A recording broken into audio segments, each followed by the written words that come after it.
Too often, student proposals and even published papers begin with sweeping claims like, "This study has not been done in Zambia." It sounds bold, but it hides more than it reveals.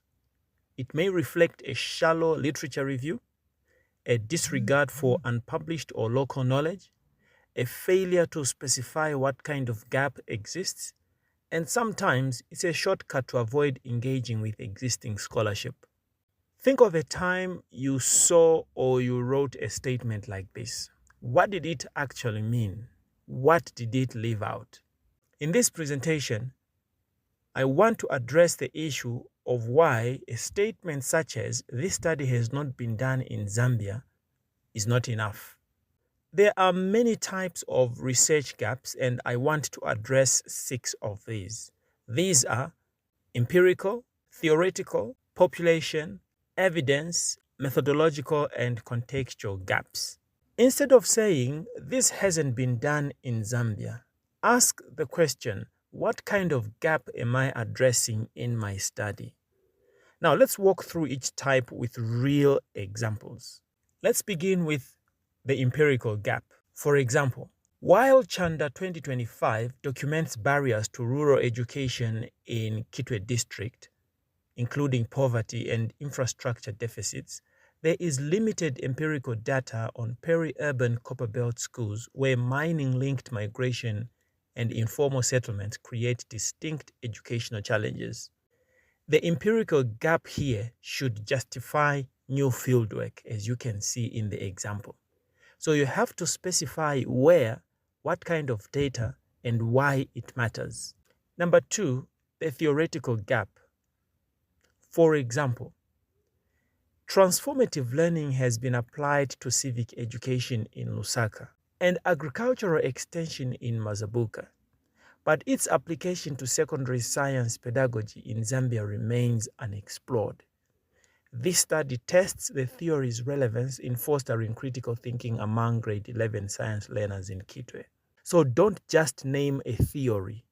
Show where it's been used and where it hasn't. You can see in the example the actual studies that are indicated and who used that particular theory. Research gap number 3, the population gap. For example, studies on rural youth in northern Zambia, Thompson 2015, and Kansepa district, Chilefye 2020, focus on livelihood strategies and aquaculture entrepreneurship. However, there is limited research on out-of-school youth in copperbelt mining towns where aspirations are shaped by informal economies and digital exposure. So here you are defining the population precisely by looking at location, the age, the occupation, and schooling status. Number 4, the evidence gap. For example, UNESCO's report 2025 notes foundational learning deficits and uneven school completion rates in Zambia, while the Commonwealth Library 2024 highlights systemic underfunding and governance challenges. This study investigates how teacher absenteeism and textbook shortages interact to affect grade 7 performance in Kitwe, addressing conflicting evidence on root causes. Take note that here you use multiple sources to show contradictions or gaps in understanding. Number 5, the methodological gap. For example, most Zambian education studies rely on cross-sectional surveys, according to Banda 2021.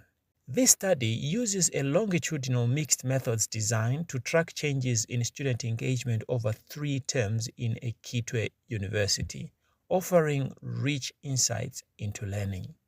Here, you highlight how your method improves on past studies. That's what a methodological gap does. Lastly, the contextual gap.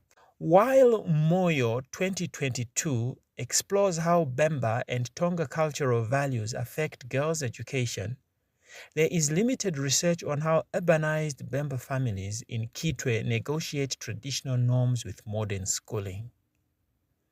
This study examines cultural identity and educational equity in Copperbelt's hybrid sociocultural landscape. Take note that the contextual gap is not just geographic. It also addresses cultural, political, and operational issues. What have we learned from this discussion? Research gaps are not just academic, they are operational. They guide action. They shape what gets funded, what gets published, and what gets to be taught.